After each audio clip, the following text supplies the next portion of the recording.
nous avons vu, je disais, nous avons vu la lutte qui existe entre les taureaux et les ours. Nous avons vu euh, comment interpréter l'action du prix sur le marché, les acheteurs, les vendeurs. Nous avons vu aussi les différents instruments du trading. On a vu qu'on pouvait trader sur les paires de devises, on pouvait trader sur les indices boursiers, on pouvait trader sur les stocks ou les actions des entreprises telles que Facebook, Google, Netflix, ainsi de suite. Alors, tous ces instruments, on a dit qu'il y a vraiment, vous avez une diversité d'instruments du trading. Donc, vous avez plus de 170 instruments qui sont disponibles pour vous sur le marché boursier. Alors, c'est un peu ça qu'on a vu.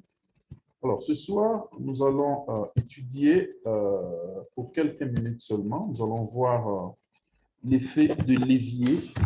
L'effet de levier, c'est quelque chose de très important aussi dans le trading, l'effet de levier. Et ensuite, nous allons voir ce qu'est un broker ou un courtier, broker ou courtier. Ensuite, je vais, avec vous tous ensemble, je vais vous aider à ouvrir un compte de trading auprès d'un courtier parce qu'à partir du lundi prochain, tout ce que nous allons commencer à faire, nous allons commencer à le faire, nous allons commencer à regarder sur les plateformes, la plateforme, je voulais dire, de trading. Donc, c'est pour ça qu'à la séance ce soir, déjà, nous allons ouvrir un compte de trading pour que chacun ait sa plateforme de trading. Quand on va commencer déjà à regarder le marché, vous aurez déjà quelque chose de pratique où vous allez commencer à regarder. Voilà. OK. J'espère que tout le monde m'entend bien. Vous m'entendez bien? Oui. Parfait. 5 sur 5, prof. OK, parfait. Oui, oui, très bien. OK. Alors, nous avons ce qu'on appelle l'effet de levier. Là, mon coach. L'effet de levier. L'effet de levier.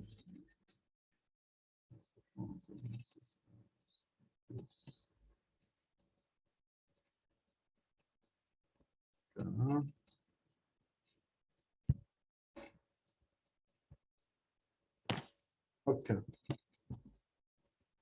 L'effet de levier.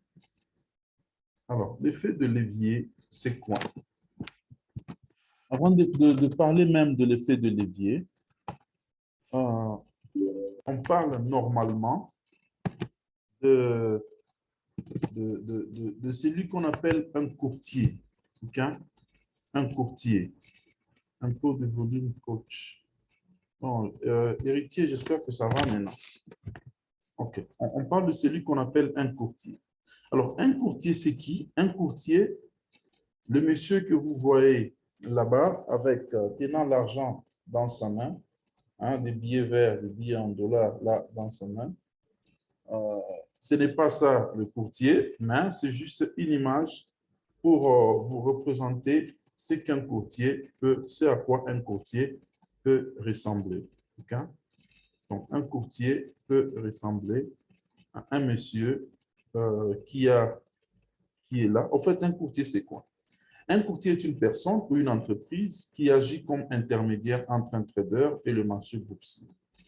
Étant donné que le marché boursier n'accepte que les ordres des particuliers ou d'entreprises non membres, n'accepte pas, n'accepte que les ordres des particuliers ou d'entreprises non membres de cette bourse, les traders individuels ont besoin des services des membres de la bourse.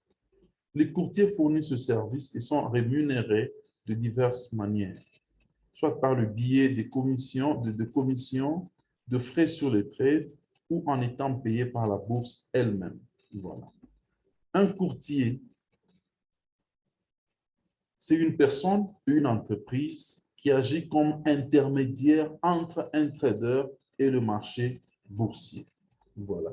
Donc, vous êtes, je ne sais pas, à Lissala, vous êtes, je ne sais pas, à Kikwit, vous êtes à Matadi, vous êtes à Moeka, vous êtes, je ne sais pas, quelle autre ville je peux citer? Vous êtes à Goma, vous êtes à Kolwezi, donc de par Kasumbalé, ça, de partout vous êtes un trader détaillant. Vous voulez avoir accès au marché boursier, donc au marché international. Vous ne pouvez pas avoir accès de vous-même. Vous avez besoin d'un intermédiaire. Vous avez besoin d'un matchmaker, comme on dit aussi.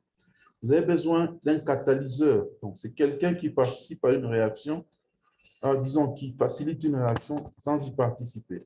Donc, le courtier agit comme intermédiaire entre vous et le marché boursier. Donc, il est là, il met à votre disposition les instruments de trading, il met à votre disposition les devises pour faire des échanges, mais vous êtes l'acteur sur le marché même. Donc, c'est comme un marché que vous avez, mais il y a des gens qui possèdent, donc qui sont en charge ou qui contrôlent comment on appelle ça encore, les étalages. Donc, quelqu'un qui contrôle les étalages, qui vous dit que non, vous pouvez prendre cet endroit pour étaler vos produits, pour vendre, ainsi de suite. C'est ça un courtier. C'est ça un courtier. Alors, le courtier, qu'est-ce qu'il fait? Il joue, comme j'ai dit, l'intermédiaire entre vous et le marché boursier.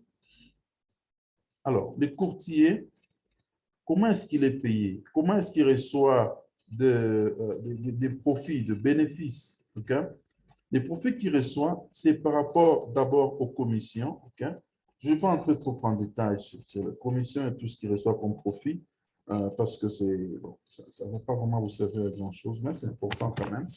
Il reçoit des commissions. Okay? Vous allez voir sur certains trades, par exemple, qu'il y a une commission. Je vais rentrer tout au début de syllabus là.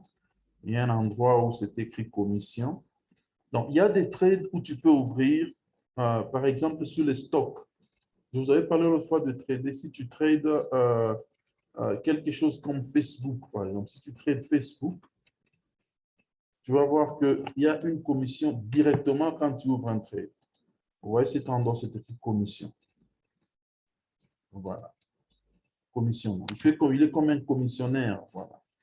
Il y a des trades où il y a des commissions. Il y a d'autres trades où il n'y a pas de commission, tels que vous voyez là-bas. Là, il n'y a pas de commission. Là, il n'y a pas de commission.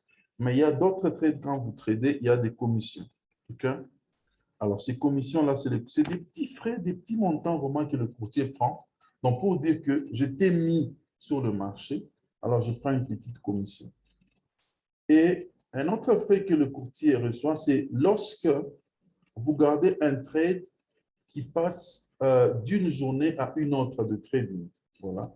Je vais dire d'une ouverture du marché à une autre ouverture par rapport à la journée. Okay? Par exemple, ici chez moi, le swap, on appelle ça swap. Hein. Vous pouvez voir ici. Swap. S-W-A-P. Vous voyez ici le swap. Il est à moins 1,20. Okay? Moins 1,20 de swap. Alors, ce swap-là, c'est lorsqu'un trade, tu as un trade, par exemple, ce trade ici comme exemple, il était ouvert depuis 11h33. OK?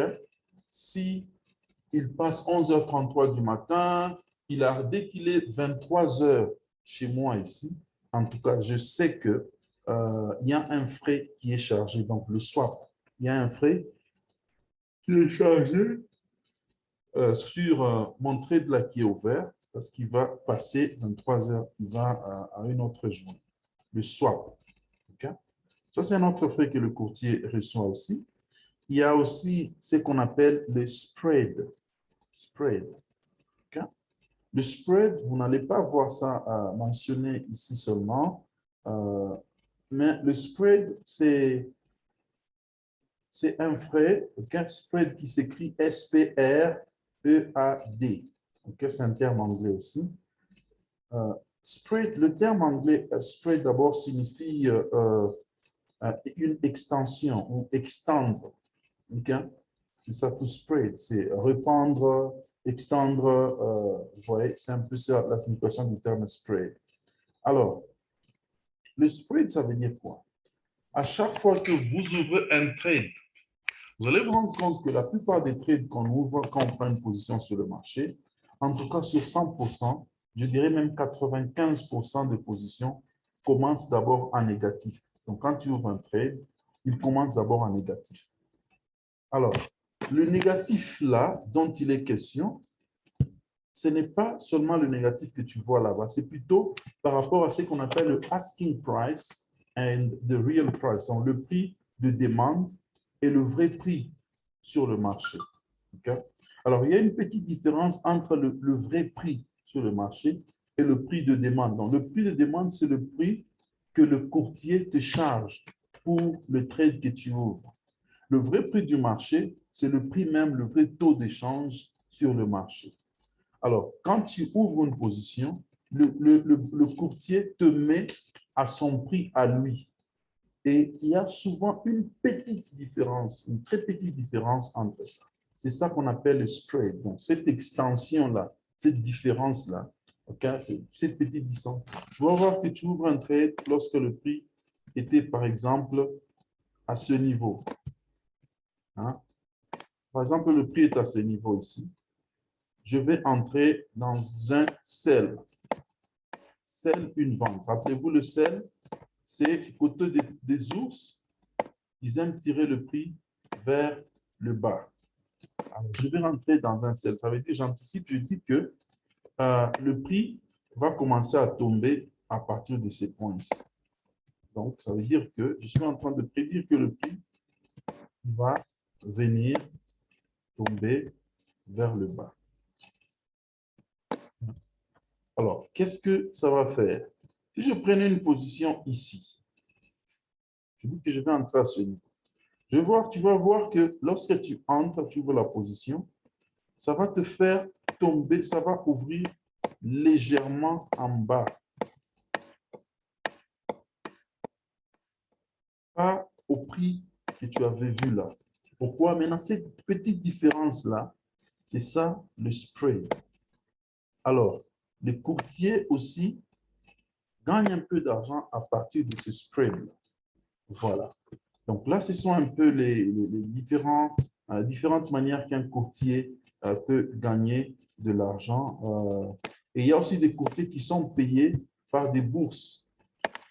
Okay? Ils sont payés par des bourses. Voilà un courtier. Alors, un courtier, bien évidemment, ça doit être quelqu'un qui a beaucoup d'argent. Il y a même des critères, des conditions pour ouvrir une entreprise de courtage. Il faut avoir autant d'argent dans un compte pour avoir accès, pour ouvrir une entreprise de courtage. Alors, ils ont beaucoup d'argent et donc c'est comme s'ils s'achètent des domaines à des bourses, disons, dans le marché Forex, et puis ils mettent ça à la disposition de leurs traders détaillants. Voilà. Nous passons à l'effet de levier. L'effet de levier, c'est quelque chose qui va mettre en exercice et le courtier et le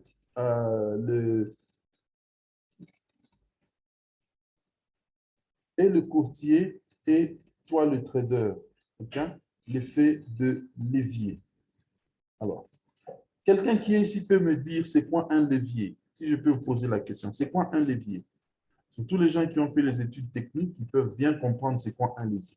Quelqu'un peut nous expliquer c'est quoi un levier?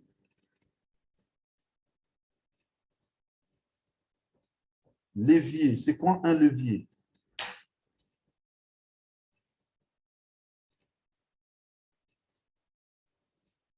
David Congolo,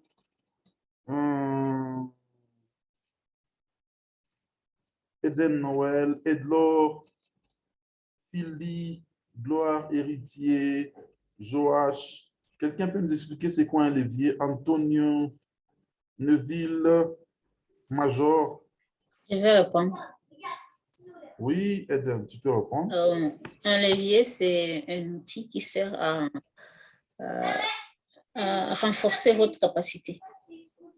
Un levier, c'est un outil qui vous aide à renforcer votre capacité. Très, très, très bon. Merci. Quelqu'un d'autre qui va peut-être ajouter? Moi, coach. Oui, Shadrach. Moi, je dirais aussi, un levier, c'est un outil qui nous sert à soulever une chose quelconque. Mhm. Ok, très bien. On peut se limiter là. Merci beaucoup, Chandra. Alors, un levier, c'est un outil qui vous aide à renforcer votre capacité. Très important. En tout cas, j'aime bien cette définition. L'effet de levier consiste à emprunter une certaine somme d'argent nécessaire pour augmenter votre pouvoir d'acquisition sur le marché boursier. Il consiste à emprunter une certaine somme d'argent nécessaire pour augmenter votre pouvoir d'acquisition sur le marché boursier. Dans le cas Forex, l'argent est généralement emprunté à un courtier sans intérêt. Grâce à l'effet de levier, avec un petit capital, un trader détaillant peut contrôler des grands actifs sur le marché boursier. Le courtier élève donc votre capital d'investissement comme une grue soulève le poids. Voilà la photo d'une grue sur un site de construction. Un poids peut être au bas du building qui est en pleine construction, vraiment au bas du building. Grâce à cette grue, ce poids, cette charge-là, peut-être c'est une quantité, un tas de briques ou je ne sais pas, c'est un morceau de fer qui pèse vraiment trop pour l'enlever, le mettre là-dessus. Alors, il y a un monsieur à l'intérieur de cette cabine ici. À l'intérieur de cette cabine, il y a un monsieur. Et ce monsieur, qu'est-ce qu'il utilise comme outil? Il a juste un petit levier qu'il a en main. Dès qu'il touche, il tire ce levier-là dans une certaine direction. Il faut bien évidemment apprendre comment utiliser cette grue, comment manipuler. Il va tirer ce levier et le levier va faire descendre toute cette grue ici pour prendre un poids au bas du building et soulever le poids et le mettre là au-dessus. C'est ça un effet de levier. Alors, un effet de levier, c'est pour donner à un trader détaillant ou augmenter votre pouvoir d'acquisition sur le marché boursier. Je prends un exemple plus concret. Vous avez ce qu'on appelle le pétrole, par exemple. Okay? Le pétrole. Tu veux trader sur le pétrole. Okay? Tu veux trader sur le pétrole.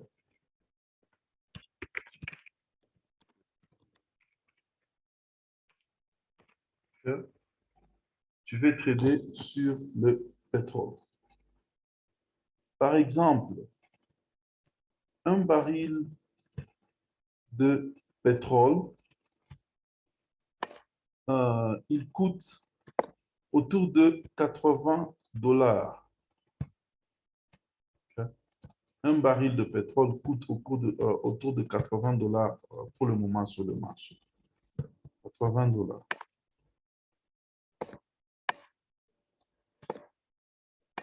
80 $. Un baril, un seul baril de pétrole. Un baril de pétrole. 80 $. Maintenant, si tu veux trader et tu veux vraiment faire des profits, rappelez-vous que je vous avais dit que, et c'est 80, c'est pas 80, c'est 80, je crois, 0,01 ou quelque chose. Okay? Je vous avais dit, rappelez-vous que le pétrole, le profit qu'on fait dans le trading, il vient souvent sur les chiffres après la virgule. Okay? C'est les chiffres après la virgule, les décimaux. C'est là qu'on fait nos profits.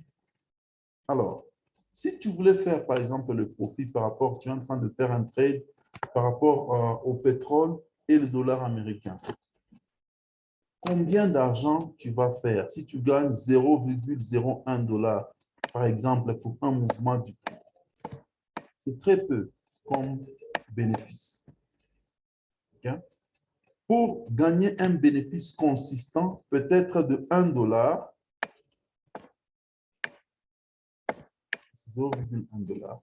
pour gagner un bénéfice de 1 dollar peut-être, ce que tu dois faire, tu dois trader peut-être 10 barils de pétrole. 10 barils. Ça veut dire 10 multiplié par le 80 ici, ce qui va nous faire, tu dois avoir au moins un capital de 800 dollars. Pour faire un bénéfice de 1 dollar en tradant un baril de pétrole. Alors, si toi, ton capital de trading est seulement de 100 dollars, ça veut dire que tu ne pourras jamais rêver faire un profit de 1 dollar seulement. Ça va te prendre trop de temps parce que tous les profits que tu vas faire, c'est dans l'ordre de 0,01. Vous voyez. Alors, qu'est-ce qu'on fait? Le courtier, quand toi tu viens avec ton capital de 100 dollars, il te propose un effet de levier. Quand tu ouvres un compte, il te dit par exemple, je te donne un effet de levier de 1 sur 100. Il est souvent écrit sous forme d'une échelle. Okay? 1 sur 100, effet de levier. Okay? Quand il te donne un effet de levier de 1 sur 100, ça veut dire toi, tu as ton capital de 100 dollars. Okay? Tu as un compte chez ce courtier. Il va prendre ton capital de 100 dollars, il les multiplie par 100. 1 sur 100. Donc, pour chaque 1 dollar vaut 100 dollars. Chaque 1 dollar vaut 100 dollars. Alors, pour dire que ton capital, au lieu qu'il soit de 100 dollars, il sera cette fois-là un capital de 10 000 dollars.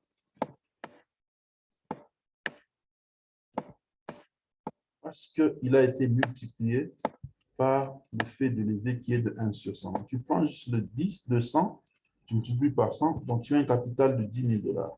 Et quand tu as un capital de 10 000 dollars, tu commences à trader avec ce capital de 10 000 dollars. Ça veut dire que les profits que tu vas faire cette fois-là ne seront même pas de l'ordre de 1 dollar. Tu peux commencer à faire maintenant des profits d'un ordre de 10 dollars, par exemple. Okay.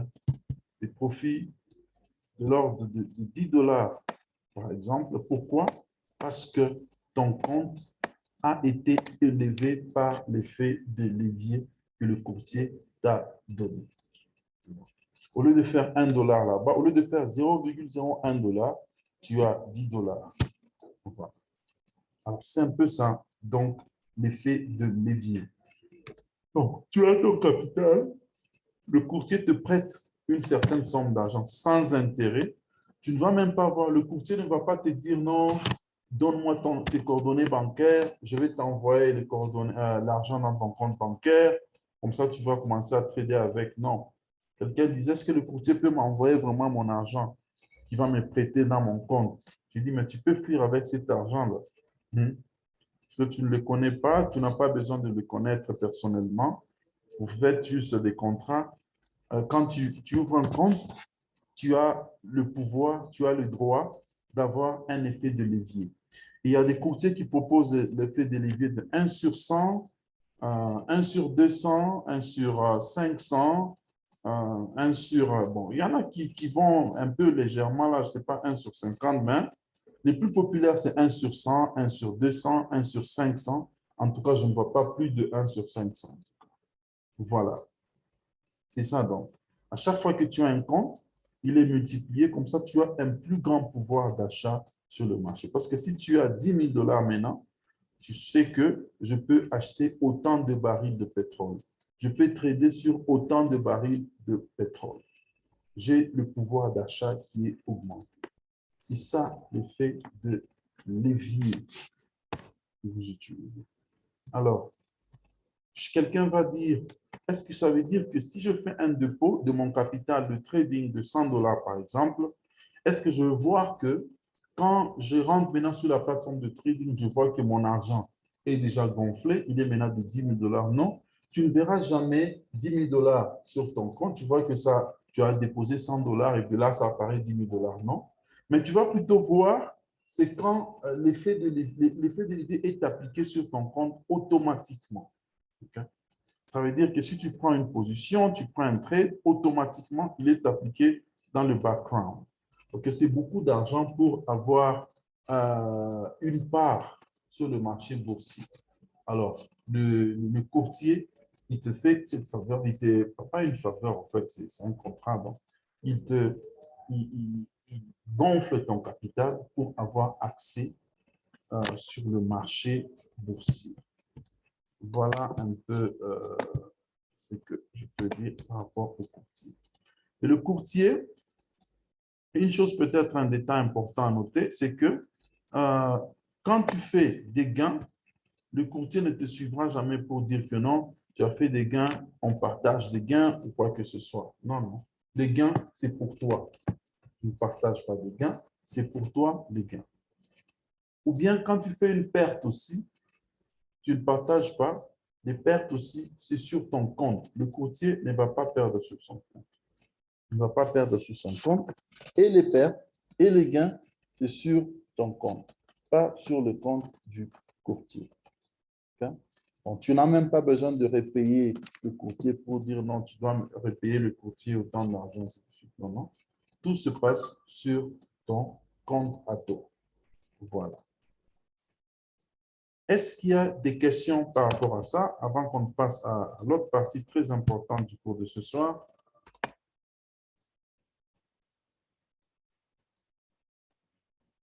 Est-ce qu'il y a des questions? S'il vous plaît, coach, j'ai une question. Oui, Gloire, tu peux y aller. Coach, je disais, j'ai une question. Oui, tu peux y aller. Tu peux poser ta question.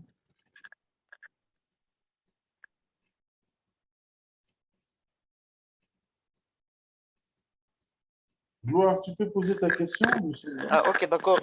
Merci beaucoup pour la parole, coach. Je vous en Je prie. voulais un peu revenir sur l'effet de levier que vous venez de parler. Ouais. Vous venez de dire que si on fait de pertes, c'est sur notre compte. Je ne sais pas, c'est sur, par exemple, les 10 000 dollars qu'on va nous donner, ou soit c'est sur le montant réel que j'ai mis dans mon compte de trading. C'est ça un peu ma question. OK. Donc, les pertes sont à l'échelle des gains aussi. Ça veut dire que si ton compte a été boosté et que tu as maintenant un effet de levier qui te permet, avec 100 dollars, tu deviens en mesure de contrôler les actifs de 10 000 dollars.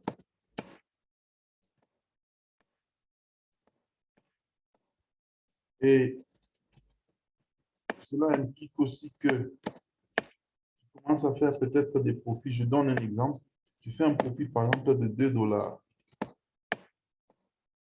Si tu faisais une perte, la perte là serait aussi 2 dollars. Donc, ça serait dans le même ordre. Tu ne peux pas perdre 10 000 dollars, okay? Parce que tu n'en avais pas avant. Donc, c'est ça. Ça sera dans le même ordre. Tu ne vas pas perdre 10 000 dollars, tu vas perdre, c'est dans ton compte. En fait, l'effet de levier, lui, il t'aide à avoir accès, à acheter sur le pouvoir d'achat sur le marché qui augmente. Est-ce que c'est bien compris, Gloire? Oui, coach, en tout cas, merci beaucoup, je sais compris. OK, merci. Une autre question? S'il vous Coach, plaît, bonsoir, coach. coach. Oui. Shadrach, tu peux parler? C'est Shadrach qui parle, hein? OK. Merci beaucoup, coach. En fait, moi aussi, ma question colle aussi avec monsieur, je crois, monsieur Junior qui vient à peine de parler. Ouais.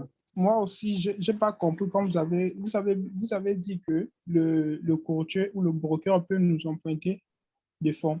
Alors, s'il arrivait que, exemple, je donne peut-être un exemple, j'emprunte peut-être j'utilise un effet de levier peut-être de 500 dollars.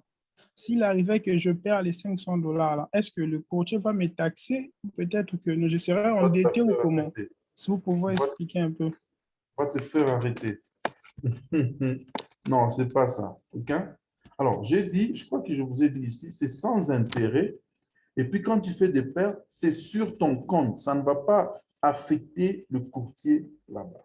Donc, il ne va jamais te suivre pour dire que tu as fait une perte, alors tu as un problème. Non, non, c'est ça. OK? C'est sur ton compte, il ne va jamais te suivre. Okay? Alors, l'effet de levier, il fonctionne comment? On dit même pas, on ne parle même pas en termes d'effet de levier. Tu dis, je prends un effet de levier de 500 $. On parle toujours en termes de 1 sur 500, par exemple. Okay? 1 sur 500. 1 sur 500 ne veut pas dire que le courtier te donne 500 $. Non. De près, non. Ça veut dire que le courtier te donne une échelle à 500. C'est-à-dire que si tu avais un capital de 100 $, ce capital peut contrôler les actifs qui vont jusqu'à 50 000 $. Donc, tu multiplies tes 100 $ par 500. C'est ça l'effet de levier. Tu peux contrôler. Donc, tu peux trader sur 100 barils de pétrole, par exemple, et tu fais des profits, on multiplie, au lieu d'avoir 0,001 de profit, tu multiplies ces 0,001 par 500, tu te rends compte que tu as 50 $, par exemple, de profit. Tu vois? Ça te donne 50 $ de profit. Au lieu d'avoir très peu de profit si tu t'es limité seulement à ton capital à toi. Voilà. Je vois une autre question là. Comment on va remettre cet argent emprunté? Eldor, je répète, Edlor plutôt, on ne remet pas cet argent. Cet argent-là, vous êtes emprunté, disons, vous êtes prêté, vous n'avez pas à remettre cet argent. Au fait, vous n'allez même pas voir cet argent. Vous n'allez même pas voir cet argent. Ça se passe dans le background, donc dans l'arrière-plan de votre compte. Le compte est là, ça se passe dans l'arrière-plan. Donc, ça veut dire que, je prends un exemple encore. C'est-à-dire que toi, tu veux faire des échanges sur 1000 kilos de viande, par exemple. Mais toi, tu n'as pas l'argent pour acheter même 1000 kilos de viande. Toi, tu as l'argent seulement pour acheter 1 kilo de viande. Alors, moi, je t'ai dit que je vais te donner un bac, je vais te donner un prêt pour que tu achètes 1000 kilos de viande. Et quand maintenant, toi, tu vas revendre, tu fais des profits. Parce que si tu fais des profits sur 1 kilo de viande seulement, c'est très peu de profits quand tu achètes et puis tu revends. Peut-être quand tu achètes et tu revends 1 kilo de viande, tu as un profit peut-être de 0,1 $. Mais si tu fais des profits sur 1000 kilos de viande, tu as un profit de, c'est pas de 100 $, tu vois. Alors, tu fais des profits là, mais moi, je t'ai prêté juste pour que tu achètes et pour que tu revendes. Comme ça, ton profit sera un peu plus consistant que si tu faisais avec 1 $, 1 kilo plutôt. Voilà. Oui, c'est de l'argent virtuel. Vous n'allez pas voir ça, OK? C'est dans l'arrière-plan de votre compte que cet argent va booster votre compte. S'il vous plaît, coach. Allô? Oui, David. Après David, j'ai vu les mains de assistant juge et puis héritier soudi. Oui, David, tu peux y aller. Oui. Est-ce que justement, est-ce que pour profiter de l'effet de levier, est-ce qu'on souscrit à un mot ou bien ça se fait automatiquement, genre tu veux entrer dans le marché et il vous accompagne directement ou bien il y a quand même des conditions préalables où vous pouvez peut-être des fois attendre un tel montant ou bien voilà. OK, bonne question. Tu dois souscrire, OK?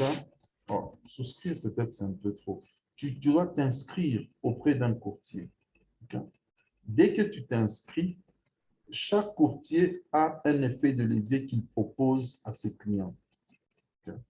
Alors, dès que tu t'inscris à un courtier de ton choix, directement, l'effet de levier qu'il avait proposé dans son contrat commence à s'appliquer sur chaque position que tu commences à prendre sur le marché.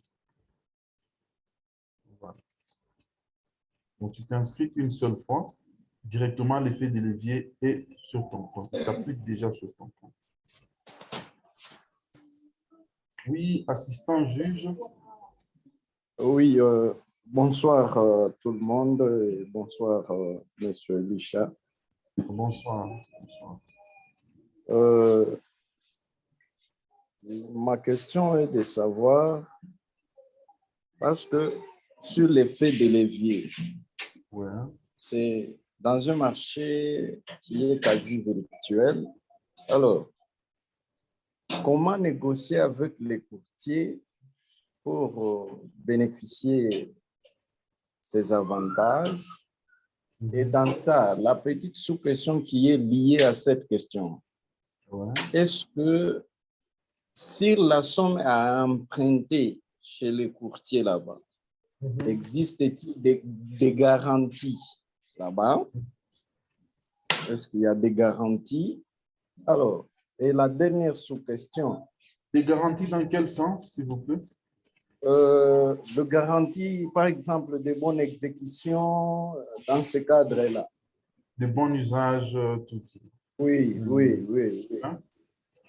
Oui, parce que c'est dans les domaines financiers, lorsqu'il y a l'emprunt, il y a quelques garanties qu'on accorde. Oui, justement. Oui. La dernière sous-question, est-ce que les courtiers là qui prêtent, qui fait des prêts sans intérêt, alors, qu'est-ce que ces courtiers-là gagnent? Il fait un travail nul ou bien il y a un domaine caché là où, parce que comment il va fonctionner sans gagner quelque chose? Voilà, merci. Ok, je vous en prie. Je crois peut-être que vous m'avez un peu raté au début quand j'avais commencé à définir le courtier. Par définir le courtier, en fait, j'ai énoncé 3 voies par lesquelles le courtier se fait de l'argent. Je parlais des commissions d'abord. Il y a certains trades, quand vous tradez, il y a des petites commissions. Ça veut dire c'est des petits montants là qui sont prélevés sur votre compte. Donc, sur votre compte, quand vous ouvrez une position. Vous n'allez pas prendre compte, ça va dépendre de la taille de votre transaction. On va étudier la taille de la transaction la semaine prochaine. Alors, il prend des petits montants, déjà, ça c'est des commissions, ça c'est sur certaines paires. Un autre moyen par lequel le courtier gagne de l'argent, c'est par rapport au swap. J'ai dit que si tu as une position qui va d'une journée à une autre, donc chez moi, quand ça dépasse 23 heures, je sais qu'il y aura une petite charge qui va être sur ma transaction. Le courtier gagne aussi dans ça. Le courtier gagne encore plus, c'est dans le spread. Spread, j'ai expliqué ici que c'est la différence entre le prix d'entrée et le vrai prix sur le marché. Quand on vous dit que le vrai taux d'échange sur le marché, le dollar américain ou le franc congolais, est de 2000,21. Le courtier, lui, quand tu es en train de trader sur la plateforme de trading, il a déjà dit le taux d'échange c'est de 2000,22 par exemple. Ça veut dire qu'il y a 0,01 de différence. Et ça, il a sur chaque position que tu ouvres sur le marché.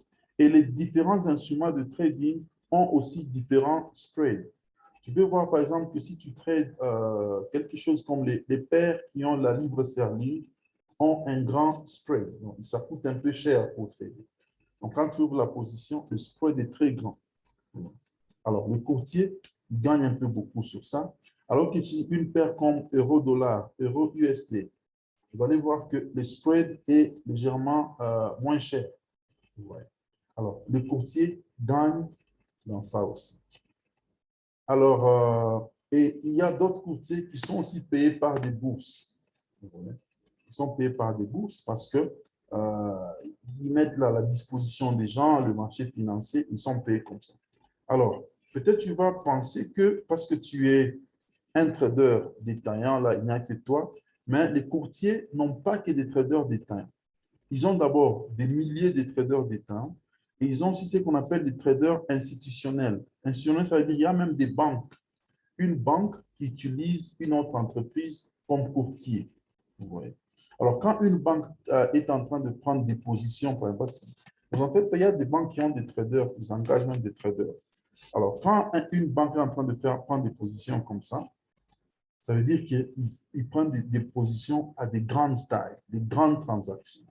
Et là, le courtier gagne même beaucoup d'argent. Et si un courtier a 100 000 abonnés, par exemple, et qui prélevait $1 par jour sur chaque abonné, c'est 100 000 $ déjà en un seul jour. Vous voyez? Alors, c'est comme ça que le courtier gagne l'argent. Alors, y a-t-il de garantie quand tu prends… d'abord, je vais aller d'abord. Est-ce que négocier avec le courtier par rapport à l'effet de levier? Non, on ne négocie pas. Chaque courtier, quand tu veux ouvrir directement un compte auprès d'un courtier, il a déjà un effet de levier qui est fixé. Il dit que c'est ça mon effet de levier. Donc, tu n'as même pas besoin de commencer à négocier. Non, j'ai besoin d'un prêt de 5 000, j'ai besoin d'un prêt de 10 000. Donc, il y a un effet de levier qui est déjà bien fixé. Soit c'est 1 sur 100, 1 sur 200, 1 sur 500, ainsi de suite. Voilà. Alors, y a-t-il des garanties? Est-ce que tu dois bien utiliser l'argent? Tout ça? Non. Il n'y a aucune garantie dans ce sens-là. Toi, tu prends, tu as un courtier, l'effet de levier s'applique sur ton compte et tu es libre de trader de quelle manière, de n'importe quelle manière que tu veux. Il n'y a pas de garantie. Parce que cet argent-là, au fait, il ne vous prête pas ça pour dire qu'il peut aussi perdre. Il vous prête juste pour que vous ayez un plus grand pouvoir d'achat. Juste pour ça. Donc, son argent-là n'entre pas dans le trading. Comme j'ai parlé là d'un catalyseur, donc, il est là pour faciliter une réaction, mais lui-même ne participe pas à la réaction. C'est ça le courtier. Donc, il est là, il vous prête, mais cet argent-là est juste là pour vous donner un plus grand pouvoir d'achat. Donc, au lieu que tu fasses ton business avec un kilo de poisson ou 1 kilo de viande, moi, je te mets pour que tu fasses ton business avec 1000 kilos ou 1 tonne de viande. Quand tu fais des échanges, tu termines. Si tu perds sur ton dollar, là, tout ton kilo, là. Tu ne perds pas sur la grande quantité que moi, j'avais mis comme backup. Assistant juge, je crois avoir répondu à toutes les questions.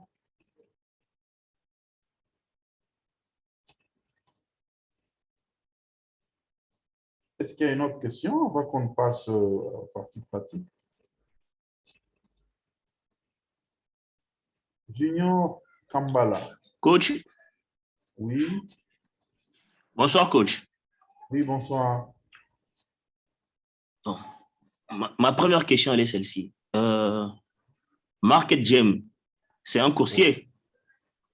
Non, nous ne sommes pas un courtier. Nous sommes Ok. une académie éducative seulement. Nous formons les gens à trader. Nous ne sommes pas un courtier. Mais dans notre académie, il y a… Merci coach. Alors, ok, tu peux continuer ta question. Tu peux continuer ta question. la deuxième question est celle-ci. Si un courtier Ouais, nous fait un effet de levier de Ouais. 1 sur 500, ouais, est-ce que nous pouvons, c'est le shell de 1 sur 500, justement. est-ce que nous avons le pouvoir d'utiliser juste une partie ou nous avons juste le pouvoir d'utiliser la totalité au fait de ces effets de levier? C'est juste ma question.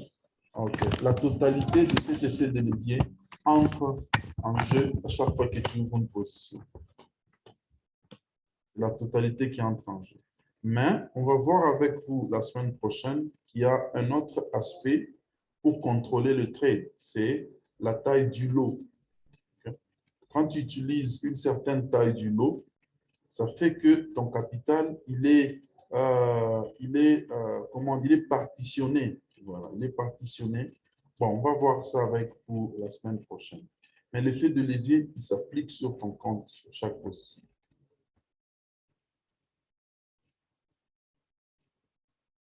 Voilà. Et Market Time, je disais, nous ne sommes pas un courtier, mais avec tous nos étudiants, quand nous formons, nous proposons un courtier que nous utilisons, en tout cas, de par sont sérieux parce que ne vous en faites pas, dans le monde de business, le monde financier, il y a aussi beaucoup de scammers, il y a beaucoup de gens qui font du n'importe quoi, il y a des gens qui ne sont pas sérieux, même les courtiers. Alors, on propose un courtier que nous avons essayé, avec lequel nous tradons, ça fait quand même un bon bout de temps, et puis qui a, là je suis en train de vous parler déjà des bons critères pour sélectionner un bon courtier. Il y a des courtiers qui chargent trop sur leur commission, il y a des courtiers qui chargent trop sur même le spread. Donc le spread, il y a des courtiers qui chargent, qui chargent trop. Alors les swaps, okay? Tu dois voir toutes ces choses-là. Et puis, il y a des courtiers qui ont des difficultés énormes pour même faire un dépôt de ton capital sur le marché de trading. Il y a des courtiers qui ont des difficultés pour faire le retrait de ton argent quand tu as fait des profits. Alors, tout ça, nous avons considéré et nous avons trouvé un courtier qui est vraiment très, très, très pratique. Et nous sommes personnellement en communication avec ce courtier, donc ça passe très bien. Si vous avez un problème, ils sont là, ils sont disposés, vraiment, c'est le courtier que nous utilisons. Ils ont des frais qui sont très bas, comme commission, comme spread. Alors, c'est le courtier que nous proposons toujours à nos étudiants quand ils prennent la formation. Et c'est là que nous allons ouvrir un compte ce soir avec vous. Alors, s'il n'y a pas d'autres questions, nous allons passer alors à la partie pratique. Je crois que nous allons faire quelque chose comme 30-35 minutes. Comme ça, nous allons ouvrir le compte. Et après avoir ouvert le compte, nous allons garder la vidéo. Ceux qui vont peut-être rester un peu en retard, vous aurez le temps de suivre la vidéo. Mais c'est mieux pour moi d'y aller ensemble. Alors, je vais demander à quelqu'un d'entre vous de partager son écran vite. Combien de gens sont sur téléphone? Combien de gens sont sur un laptop? Ceux qui sont sur téléphone, est-ce que vous pouvez lever votre main? Juste pour qu'on voit qui est-ce qu'on peut prendre. Je vois une main, 2, 3. Je vois la majorité. Je vois 8 mains, 9 mains levées sur 23, sur 22 donc. 9 mains levées sur 22. Et les autres sont sur les laptops.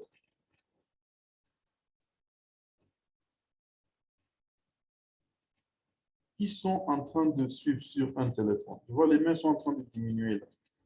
Les autres sont sur quoi? Utilisent quel moyen? Ou bien vous ne savez peut-être, je dois vous montrer à certains comment lever la main. Vous devez aller aux réactions. Il y a un bouton, c'est écrit réaction. Et quand vous regardez aux réactions, il y a un endroit où vous allez voir où lever la main. Pour mettre le pouce. Voilà, je vois 10.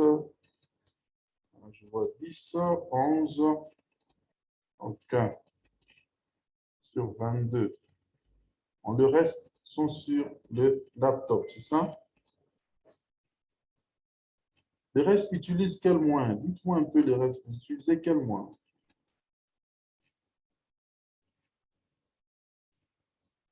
Combien sont sur le laptop?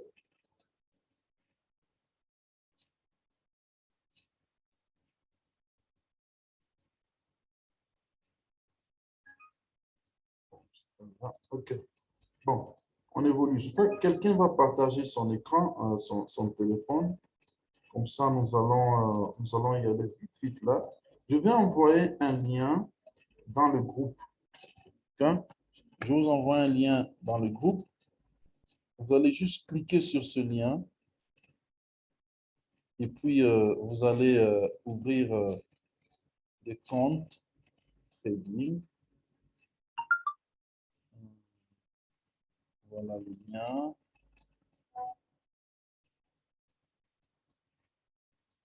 Voilà.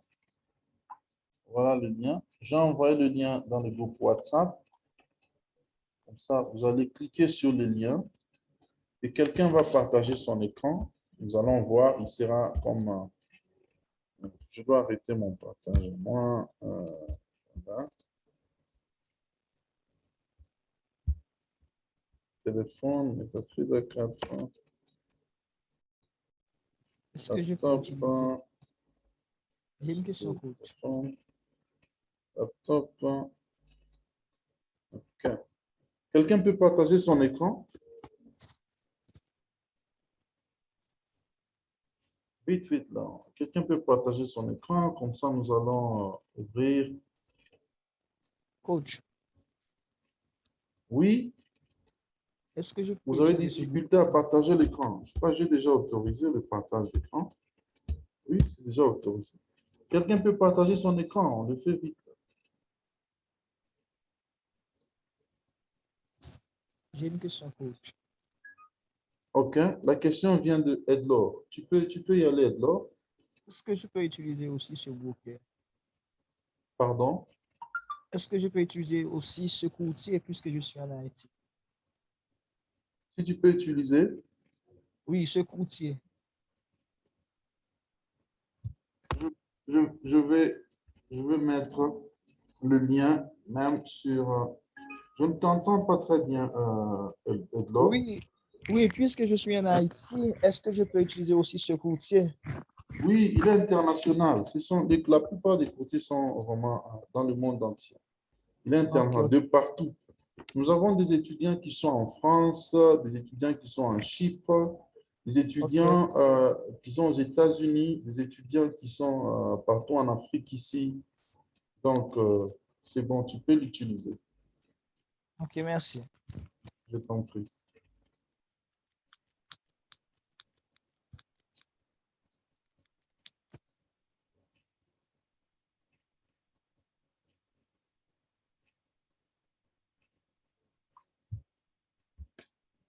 Je veux poster. Oh oui, Patrick, tu étais en train de partager et puis tu as arrêté.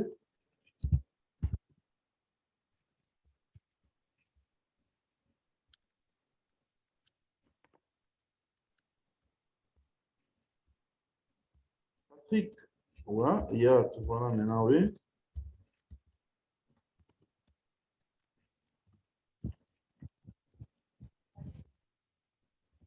Voilà, j'ai posté le lien aussi ici dans le chat ici.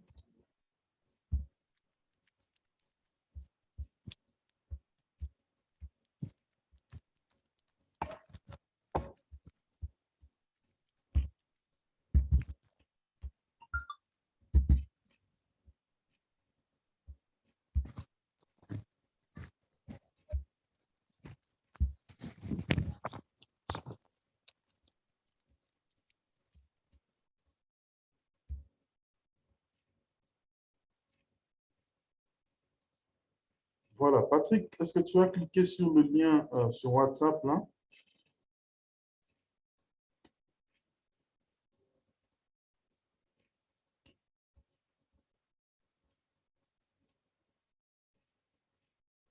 Voilà. OK. Je crois que tout le monde qui a cliqué sur le lien devrait arriver à cette page. OK? Alors, je vais y aller. Si vous retrouvez vraiment en retard, ne vous en faites pas, il y aura la vidéo. Suivez juste les étapes parce que la plupart d'éléments qu'on va commencer à remplir là-bas sont les mêmes pour vous tous. OK? C'est juste le nom et peut-être les adresses que vous allez, qu'il y aura de différences, ainsi de suite. OK? Nous allons ouvrir le compte auprès du courtier. Comme ça, la semaine prochaine, chacun aura déjà sa plateforme de trading. On va pour faire des exercices et tout et tout. OK? Alors, type de compte, tu peux cliquer sélectionner.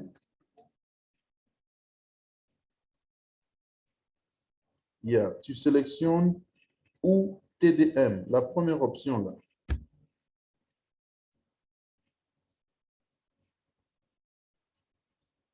Ou TDM.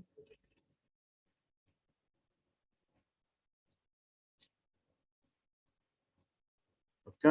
Deuxième option, c'est tout le monde qui fait la même chose. Vous sélectionnez tous ou bien OR, sorry, c'est OR TDM. OR, OK? OR TDM.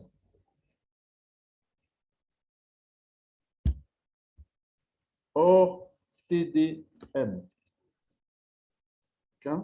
La deuxième question, la préférence de compte, clique encore sélectionner. Préférence de compte. Est-ce que tu es là, Patrick? Préférence de compte. Et Patrick est là ou bien nous l'avons perdu? Patrick, tu es là?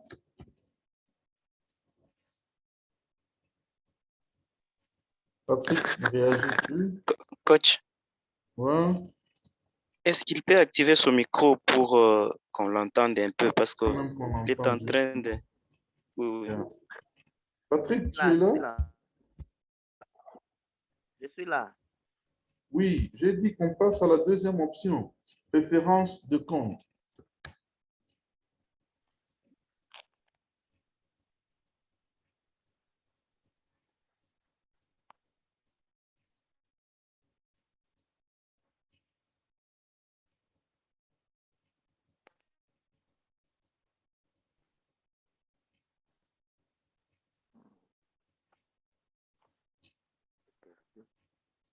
Là, ça t'a ramené en français.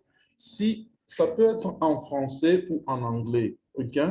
Mais rassurez-vous, l'ordre de remplissage est le même, ok? Je répète, ça peut être en français ou en anglais. L'ordre de remplissage est le même, ok? Tu n'as pas besoin de changer de langue, Iponga. Tu peux même suivre le même ordre tel qu'on est en train d'évoluer, là, ok? Ok, ok. Voilà. Account type, c'est le type de compte. On a dit hors TDM ou bien Gold TDM. TDM Gold. OK? Et puis, Ok. account preference. Ça, c'est préférence de compte. Individual, c'est individuel. Sélection individual pour dire individuel. D'accord. OK? On évolue. Account category. La catégorie du compte. Oui. Il faut sélectionner trading ou bien compte de commerce. Trading ou bien compte de commerce pour ceux qui sont en français. Oui. OK? Donc, on est à TDM Gold, individual ou individuel, et puis trading account ou bien compte de commerce. Personal information ou information personnelle. Title. D'accord. Title, c'est le titre. Si tu es un homme, Oui. tu sélectionnes la première option, Mister. Si tu es une femme mariée, tu sélectionnes la deuxième option, Mrs. Donc là, tu as pris Mrs. Tu es un homme, Patrick. Il faut mettre peut-être Mister. Yeah. Si tu es une femme célibataire, tu mets Miss, la troisième option. Okay? Ou mademoiselle. Ok. On évolue. Oui. First name. First name, là, tu dois mettre ton nom. OK? Je ne sais pas dans d'autres pays, mais je sais qu'au Congo, nous avons le nom, le post-nom. Le post-nom, c'est le nom de famille. Et nous avons aussi le prénom. OK? Alors, la première case, pour ceux qui en ont en français, vous allez vous rendre compte que c'est écrit prénom. Alors, ne vous fiez pas à là où c'est écrit prénom. À la place de prénom, mettez plutôt votre nom suivi de votre prénom. Nom, espace et puis prénom. Nkulu, donc tu mets Nkulu. Non, non, non. Tu ne répètes pas Nkulu deux fois. Non. Là, au first name, je répète. À la première case de nom, en français, c'est écrit, pour ceux qui sont en train de remplir en français, c'est écrit prénom. OK? Prénom, oui. C'est écrit prénom. OK? Alors, comme c'est écrit prénom, tu ne mets pas ton prénom. Non, tu ne mets pas ton prénom. Tu mets plutôt ton nom suivi de ton prénom. OK? Tu mets ton nom suivi de ton prénom.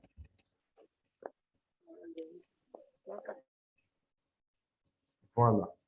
Tu mets ton nom suivi de ton prénom.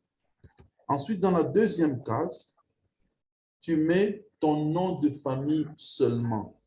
Le nom de famille, c'est ça le post-nom. Tout le monde est en train de faire la même chose. Hein? Tu mets ton nom de famille dans la deuxième case. Donc, ça veut dire que ça peut être peut-être le nom de ton père. Okay? Je ne sais pas comment ça se passe dans d'autres pays, mais au Congo, nous avons ça devant le nom de famille. Okay? Nous avons le nom, le prénom, nous avons le nom de famille ou last name ou bien surname. Dans le nom de famille, vous le mettez en bas. Et dans la première case au-dessus, là où c'est écrit prénom, vous mettez votre nom et votre prénom. Okay? Ensuite, vous mettez votre email adresse. Vous mettez une adresse email qui est active, par laquelle on peut vous contacter. Très important. Parce que le courtier ne va pas commencer à vous appeler chaque fois votre numéro de téléphone. Il va commencer à communiquer avec vous par des emails. Okay? Mettez une adresse email qui est active, par laquelle on peut vous contacter. Ensuite, vous mettez votre numéro de téléphone en commençant par le préfixe de votre pays. Donc, en RDC, c'est plus 243 et puis 81, ainsi de suite. Donc, vous mettez votre numéro de téléphone en commençant par le préfixe de votre pays. C'est bien. Tout le monde fait la même chose. Hein? Mais bien évidemment, les identités sont différentes. Gender, le genre.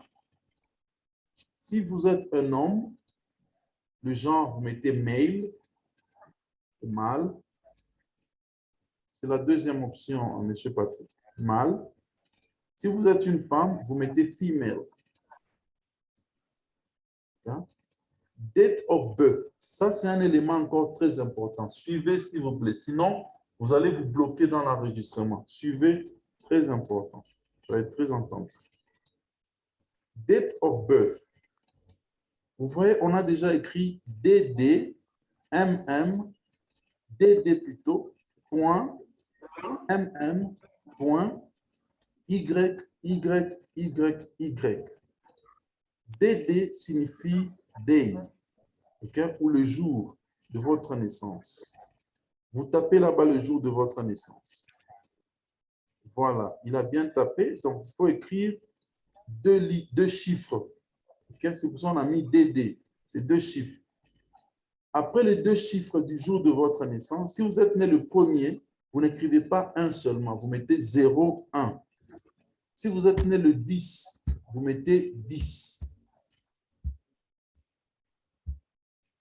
OK? Si vous êtes né le 22, vous mettez 22. Mais si c'est les chiffres en dessous de 10, vous devez mettre 0 suivi du chiffre. Voilà. Après, vous ne mettez pas les espaces. Ne séparez pas par l'espace. Je répète, ne séparez pas par l'espace. Vous mettez juste un point. Voilà. Donc, tu mets le chiffre du jour, tu mets un point, et puis tu écris les 2 chiffres de ton mois de naissance. Le mois de naissance. Voilà. Vous mettez encore un point. Ne séparez pas par des espaces. Un point encore. Et puis, tu mets l'année de ta naissance. Tu tapes l'année de naissance. Voilà. OK. Tout le monde fait la même chose. OK? Tout le monde fait la même chose. Voilà. On évolue. OK? Tu es rentré encore au phone. J'avais déjà mis le numéro de téléphone, non? Reprends ton numéro de téléphone. Tu l'avais déjà mis. Je ne sais pas pourquoi tu rentres encore là-bas. Tu peux reprendre ton numéro de téléphone? Oui. OK. On descend. Mais la date de naissance est partie encore comment? Point. Voilà. Et puis tu descends. OK. Descends seulement, descends. OK. Country. Adresse, va sur adresse maintenant, tape sur adresse.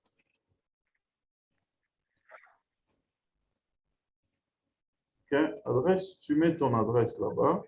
L'adresse, très important encore, s'il vous plaît, suivez tout le monde. Le courtier aura besoin de vérifier votre identité. Le courtier aura besoin d'être sûr que les identités que vous mettez ici sont vraies, elles sont connectées à vous. Donc, ils auront besoin d'une preuve d'adresse. Okay? La preuve d'adresse, ça peut être, pour les Congolais, en fait, tu sais, soit votre carte d'électeur, votre passeport, votre permis de conduire. Sur ces 3 documents, il y a une adresse. Donc, si tu veux utiliser ta carte d'électeur, par exemple, tu dois mettre ici l'adresse qu'il y a sur ta carte d'électeur, telle qu'elle est reprise sur ta carte d'électeur. Quelqu'un peut dire non, mais l'endroit où j'habite actuellement, ce n'est pas le même endroit que j'avais quand je m'étais enrôlé. Il n'y a pas de problème. Mets l'adresse qu'il y a sur ta pièce d'identité, ta carte d'électeur ou bien sur ton passeport. Nous n'acceptons pas les pays, pas les pays clients des pays Canada, France, Iran, États-Unis. Didier, ce n'est pas un problème ça. Okay? Didier, ce n'est pas un problème. Tu as un document congolais, ou je ne sais pas, un document africain, un passeport ou quelque chose. Une carte d'électeur. Oh.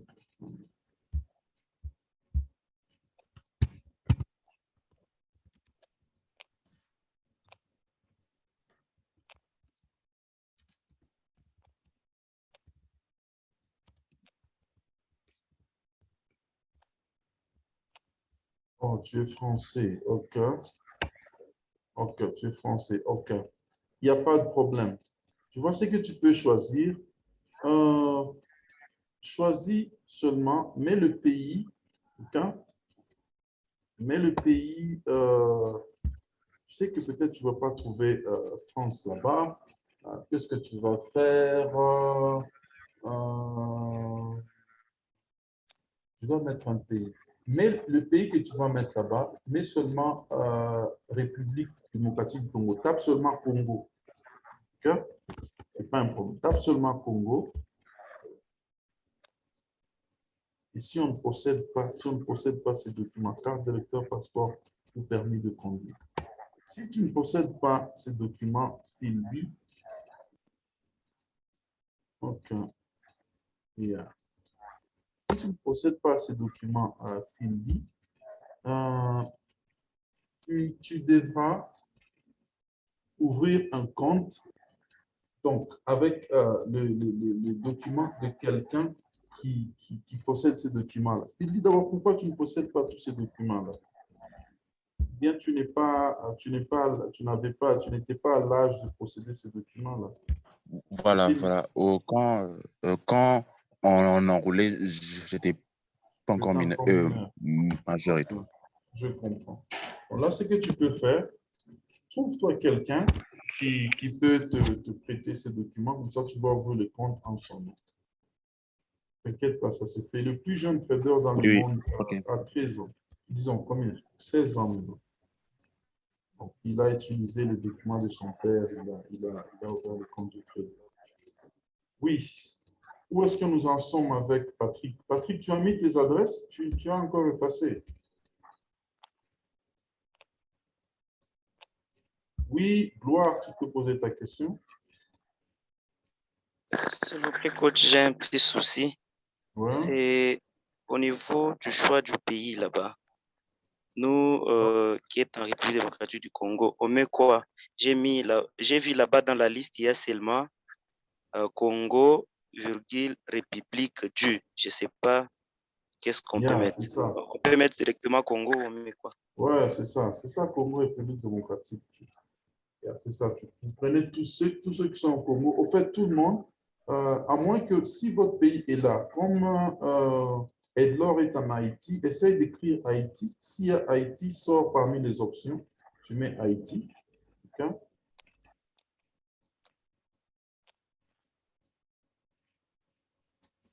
Patrick, c'est ça l'adresse qu'il y a sur ta carte d'électeur.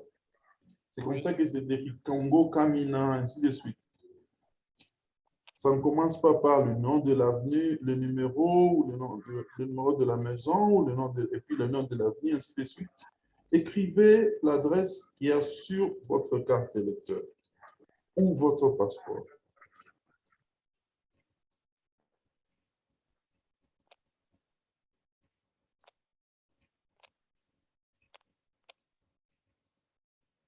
Le Congo que tu as mis là-bas, tu as mis Congo là-bas, pourquoi? Il y a un endroit pour écrire le pays, Patrick. Tu n'as pas besoin d'écrire Congo là-bas. Je crois bien au-dessus, avant l'endroit de l'adresse, il y a un endroit où il faut sélectionner ton pays. Remonte un tout petit peu.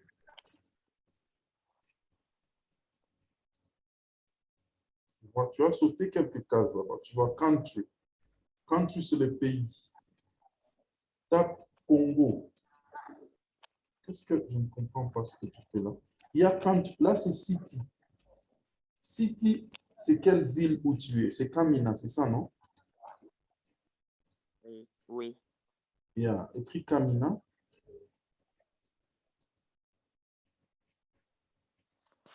Ça, c'est city.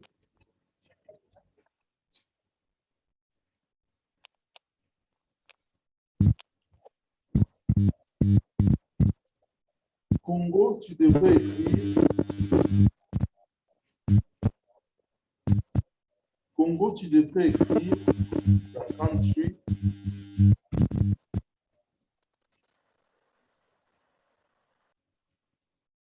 Voilà. Patrick, rentre un peu au niveau du Congo là. Rentre un peu au niveau du Congo. Parce que je sais qu'il propose souvent Congo, République démocratique ou Congo, REP-DEM. Clique sur Congo là-bas, sur country, sur pays. Non, là tu rentres. Il y a country. Voilà. Vous voyez comment il propose Congo, the Democratic Republic of the. Ça, c'est le Congo. Tu vois? C'est le Congo. Oui, n'oublions pas aussi qu'il y a Brazzaville, le Congo-Brazzaville, pour la différence. L'autre Congo, là, c'est le Congo-Brazzaville. C'est quelqu'un qui est à Brazzaville, ça, c'est l'autre Congo, là.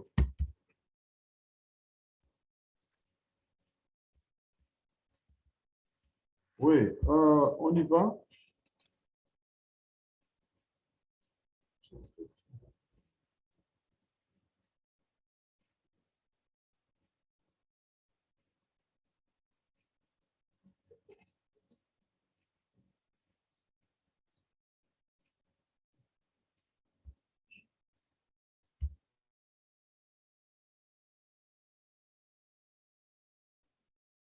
Il est où, Patrick? Patrick ne partage plus, il est parti.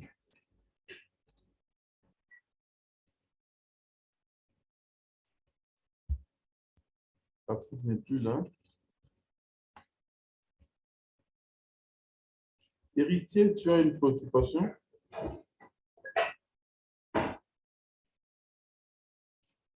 Maintenant, c'est Joël Kiandou qui partage. Oui, Joël, on peut... Ah oui, c'est bon, c'est bon.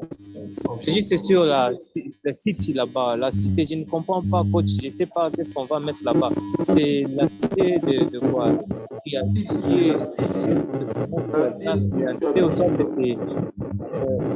La ville. Bien. Voilà. Joël Kiandou a déjà bien rempli. Et le code postal, pour tous ceux qui sont au Congo, je vous envoie le code postal.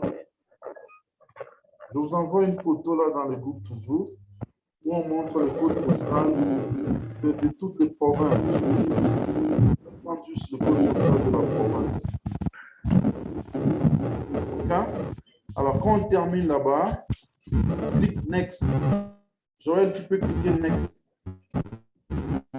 Il y a un micro qui fait des bruits là-bas, je ne sais pas lequel. Hein?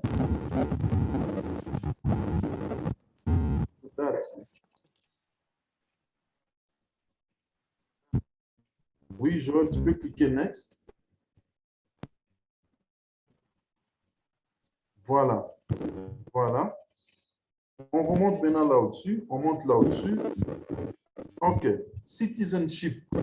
Là, c'est ta citoyenneté. Tu es citoyen de quel pays? OK? Et select encore. Clique encore select. Tape Congo. Comment seulement taper Congo? Tu vas voir, on va te proposer.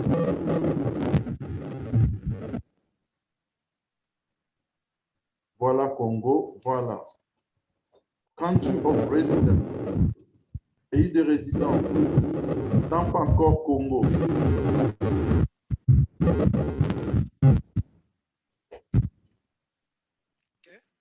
OK. ID information. ID information, là maintenant, tu dois dire c'est quel type d'identification que tu as utilisé. Si tu as utilisé l'adresse de ta carte d'électeur, tu prends la dernière option, Government ID.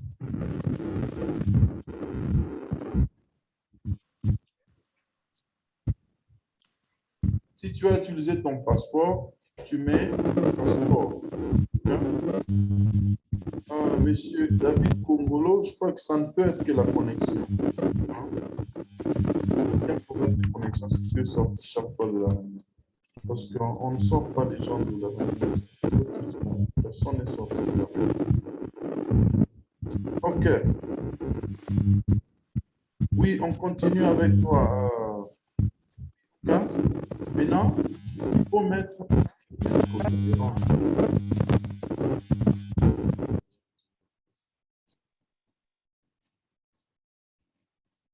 OK. Joël, maintenant, il faut mettre le chiffre ou le numéro de ta carte d'électeur. OK? Le numéro de la carte d'électeur. Je crois que c'est un long chiffre là qui commence, je crois, c'est 2 quelque chose là, un long chiffre là du numéro de la carte d'électeur. Voilà. Identification. OK? Employment status. Employment status, c'est la prochaine option. Clique select. Là, c'est le statut si tu es employé ou le code postal de Kinshasa, c'est 10. Didier, mais les adresses que tu dois mettre là-bas, ça doit être les adresses d'une pièce d'identité que tu as. OK? Didier, dis-moi, est-ce que sur ton passeport, il y a une adresse?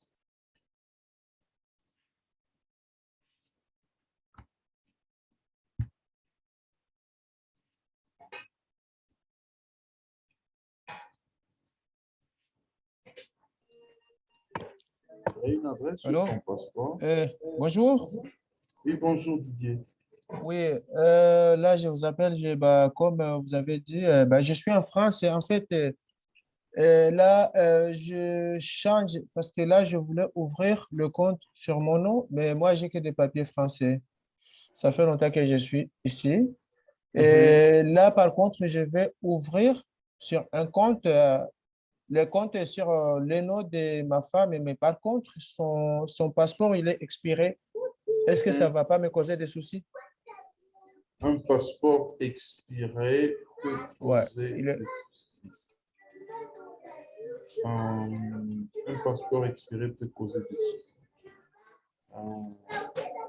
Elle n'a pas une autre pièce, comme une carte d'électeur ou quelque chose là. Oh, je ne pense pas, comme ça fait longtemps qu'elle est là aussi.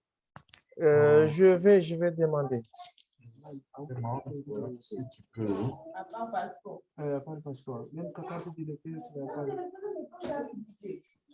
En tout cas, elle n'a pas, c'est tout ce qu'elle a. Elle n'a que le passeport. Elle a le passeport congolais, donc. Oui, le passeport congolais, mais expiré. Il est expiré depuis quand? Il est expiré depuis quand? Ça doit être 2 ou 3 ans. 2 ou 3 ans. Ouf. Ouais. Et votre passeport français, il a une adresse dessus? Oui, il a une adresse, adresse d'ici. OK. Donnez-moi quelques secondes. Ça marche. OK.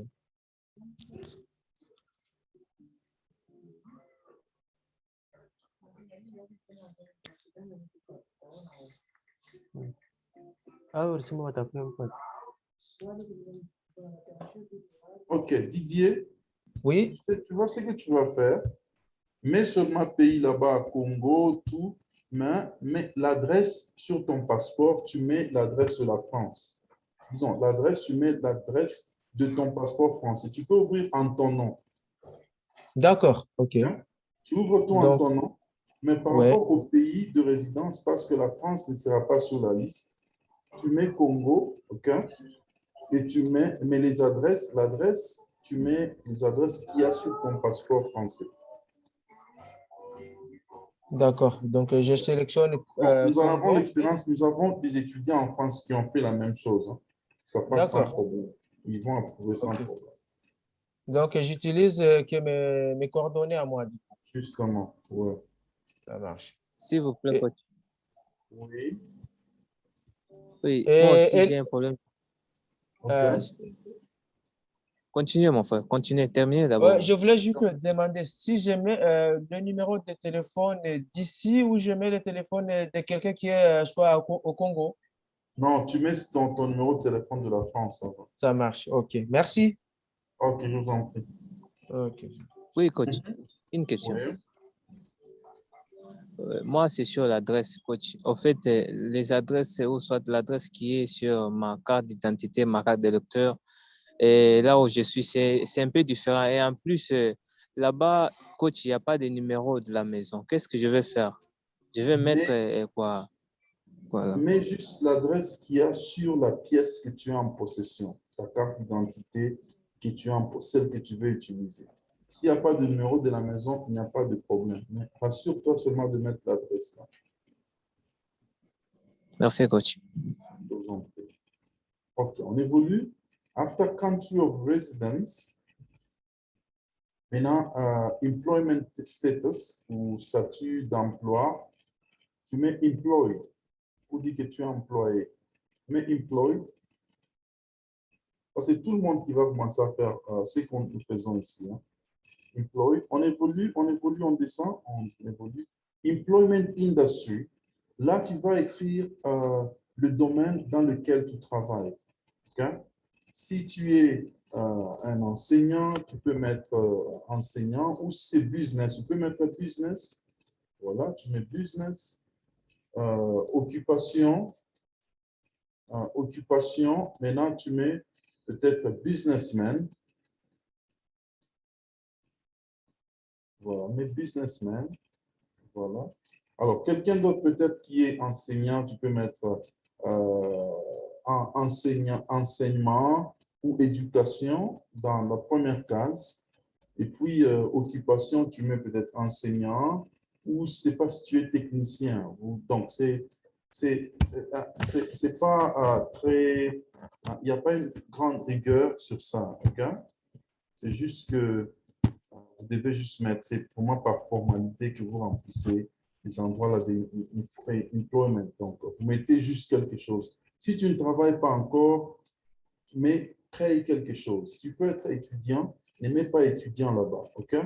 Crée quelque chose, mais businessman, mais je ne sais pas musicien, mais je ne sais pas footballeur, ainsi de suite. Crée quelque chose, ne mets pas je suis étudiant, OK? Il faut suivre ce qu'on fait là, OK? Ensuite, financial information, estimated annual income. À partir de là, on commence à sélectionner la deuxième option. Tu sélectionnes la deuxième option sur cette question. Tu vois la question suivante, tu sélectionnes encore la deuxième option. Tu vois la question suivante, tu sélectionnes encore la deuxième option. La question qui va suivre, tu sélectionnes encore la deuxième option. La question qui suit, deuxième option encore. Voilà. Et puis tu vas next.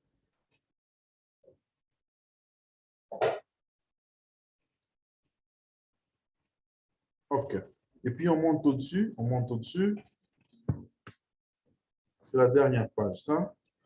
Alors là, years of experience. Ce qui va remplir ici, OK? Quand je lui ai parlé de deuxième option sur la page précédente là, c'est tout le monde qui devrait faire ça, OK? Deuxième option, jusqu'à la fin. Maintenant, ici, years of experience, tu choisis la troisième option, 1 à 2. 1 à 2. Non, j'ai dit 1 à 2, pas 2 à 3. Voilà. Trades per month. Tu mets 40. C'est tout le monde qui va mettre aussi la même chose ici. Hein. Faites la même chose, 40.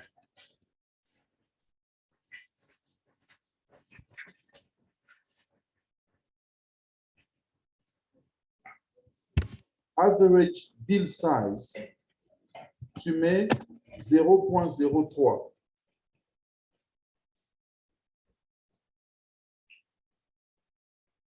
Voilà.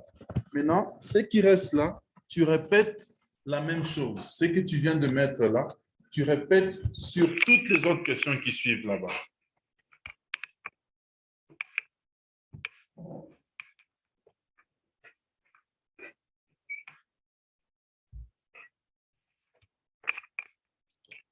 Donc, tu répètes 40, 0,03, tu refais la même chose, la même chose, la même chose.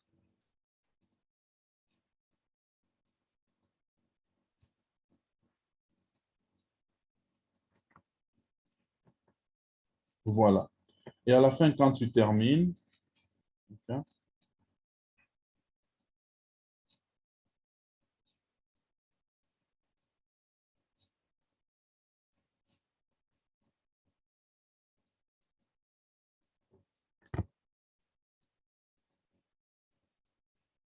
OK? Et à la fin, quand tu termines, il y a des cases qu'il faut cocher. Il y a les 2 cases blanches là qu'il faut cocher. Order Execution Policy, et puis Trading Terms and Conditions, et puis tu cliques Next.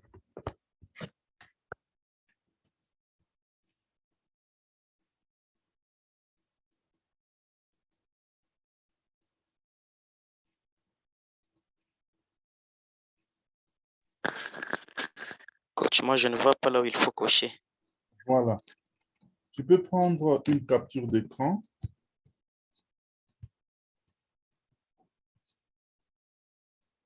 Voilà.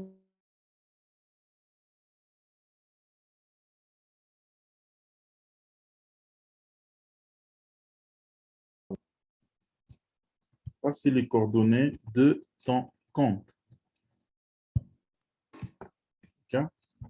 Donc, il faut bien garder ça, c'est les coordonnées de ton compte. OK?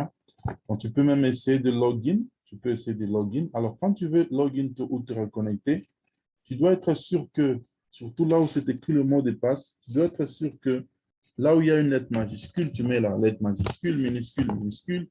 Si c'est un chiffre, ainsi de suite. OK? Voilà. Alors, j'ai fini avec toi. Tu dois avoir reçu un email directement venant de TD Market, de TDM maintenant là. Je sais pas qui te dit, voilà, New Account, TD Market. OK? Là, c'est déjà ouvert. Le nouveau compte est déjà ouvert. Alors, là, ce qui te reste, j'aurais besoin d'une photo, OK, de ta carte d'électeur recto et verso.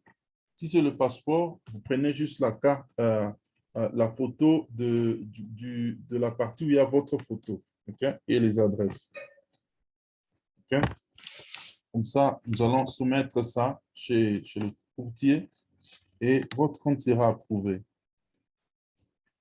OK? Voilà. Les autres, comment est-ce que vous évoluez? Combien de personnes ont fini? Toi, tu as tout perdu. Ça, c'est Iponga. Peut-être que tu as raté ta connexion ou tout. Je sais pas. Ce n'est pas un problème. Tu rentres juste au début là-bas. Tu peux toujours refaire. Gloire, tu as fini? MT Kazad aussi a fini. Très bien. Oui, oui. Chez moi, ça va. J'ai déjà terminé. Shadrach, David Kongolo, Didier, Héritier, Soudi. Vous avez fini? Pour la taille moyenne des transactions et la transaction par mois, je suis un peu perdu. OK. Quelqu'un d'autre peut partager son écran. Je vais juste aider quelqu'un pour essayer.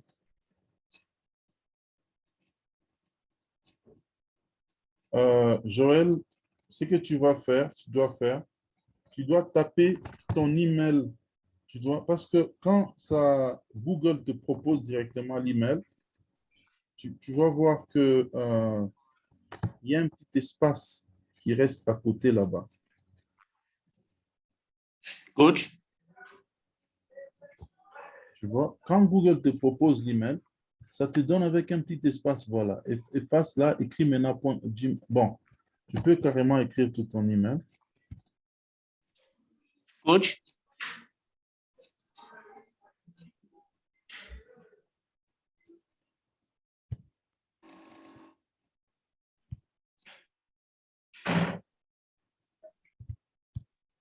coach, j'ai un souci ici. OK. Coach, moi, je n'ai pas reçu de mail, en fait. Parce que tu vas arriver jusqu'au bout. Oui, oui, oui, oui. On m'a dit félicitations. Oui, je suis arrivé jusqu'au bout, en fait. Mais jusqu'à maintenant, là, je vois dans mon compte, je n'ai pas encore de... Tu essaies un peu, regarde dans le spam, regarde un peu partout là dans ton adresse email, essaie d'actualiser. OK. Voilà. Ceux qui sont un peu en retard, ne vous en faites pas. Je vais poster cette vidéo, je crois quelques temps après, si pas ce soir, demain, si pas cette nuit demain. Comme ça, vous allez revoir et puis vous allez vous enregistrer. Et puis, tu dois t'assurer que c'est la bonne adresse email que tu as mise quand tu t'es enregistré là. Si tu as mis une adresse email avec erreur, parce que ces messages-là sont automatiques. Tu vois? C'est automatique que ça vient. Juste quand tu termines là. Alors, les autres qui sont en peu... Joël, tu as pu te connecter? Non, pas encore. Si quelqu'un n'arrive pas à se connecter, je vais te montrer quelque chose. Rentre sur ton TDM Market.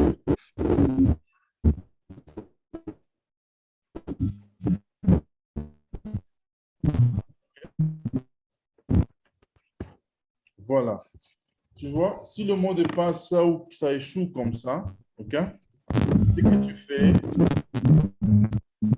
que tu fais, tu peux même cliquer sur mot de passe oublié, tu vois? Mot de passe oublié ou bien forgot password. Comme ça, là, tu vas régler, tu vas créer un mot de passe que toi-même, plus facile à se rappeler pour toi-même. OK? Clique mot de passe oublié, en gris, là en bas.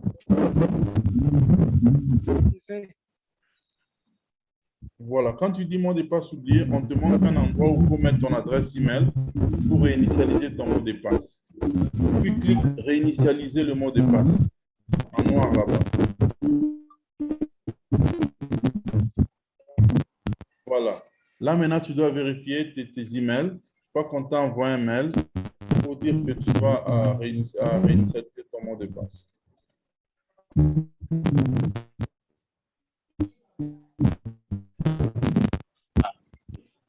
C'était arrivé, mais... Pardon?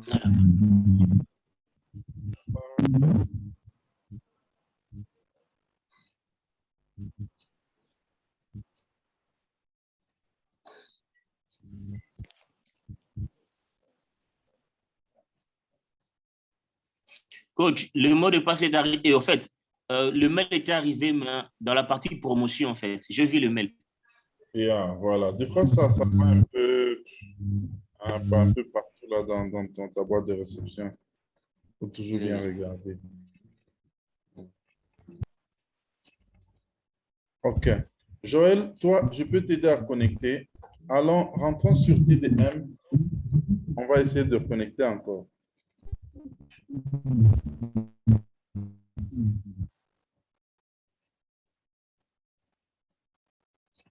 OK. OK. Rentre encore, on va retourner à la page de connexion.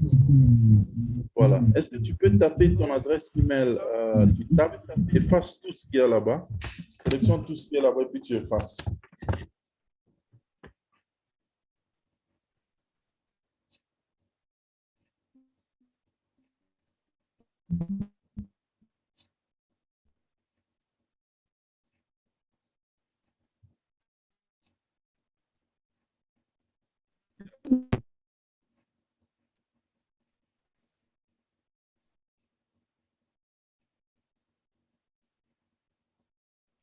Voilà. Ensuite, tu tapes ton mot de passe.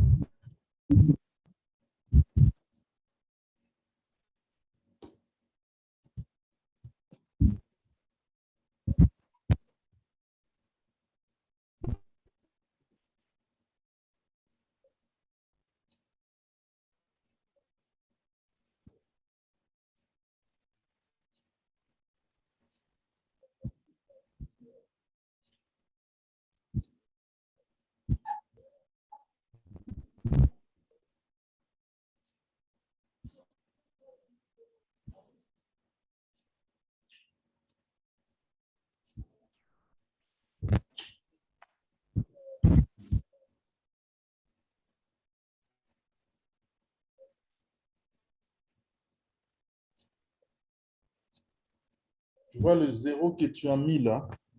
Peut-être une autre fois, tu dois essayer. Il faut regarder toutes ces options-là. Ça paraît comme un 0.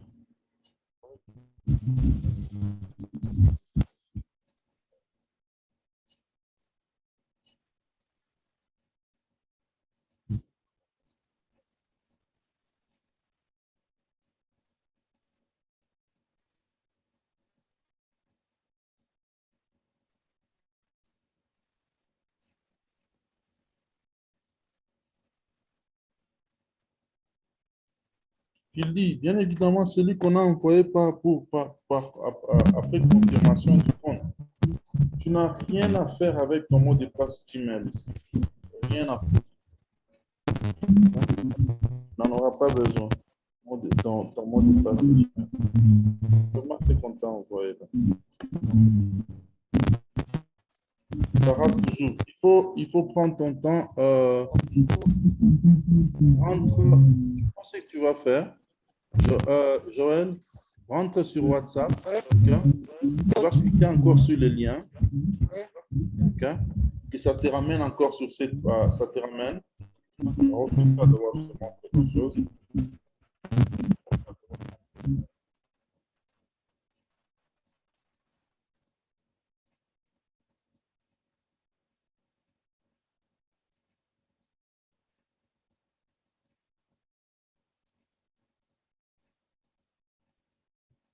OK.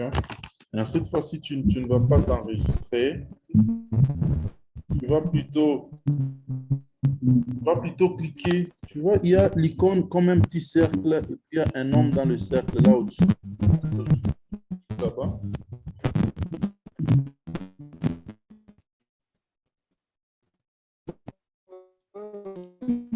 Et puis, Login as Client. Login as Client, la première option là.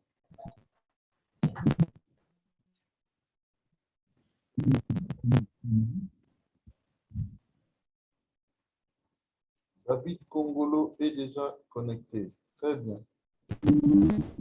There we go.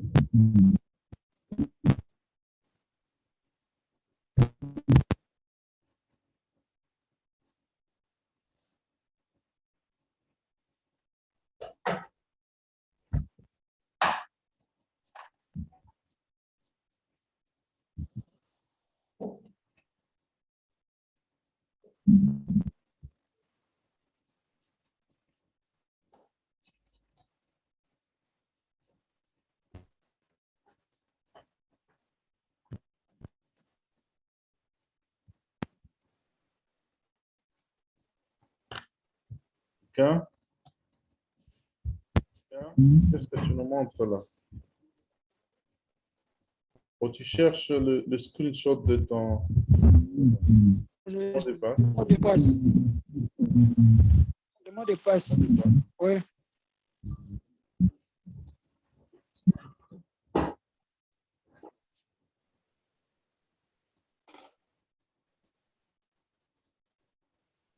Attends, je vais te guider. Je vais te...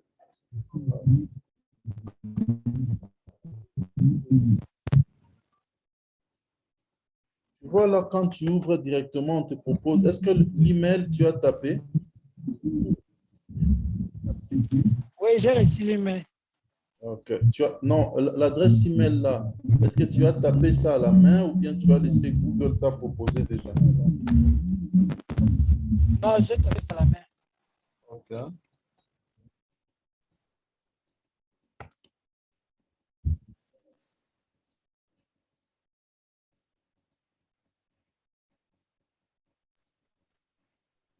Je ne pense pas que ça soit un zéro. Ça peut être un O, mais c'est en majuscule. Regardez zéro et O en majuscule. C'est vraiment différent, Joël. Je vois qu'il devra... Oui, bon, qu'il termine. j'ai essayé avec...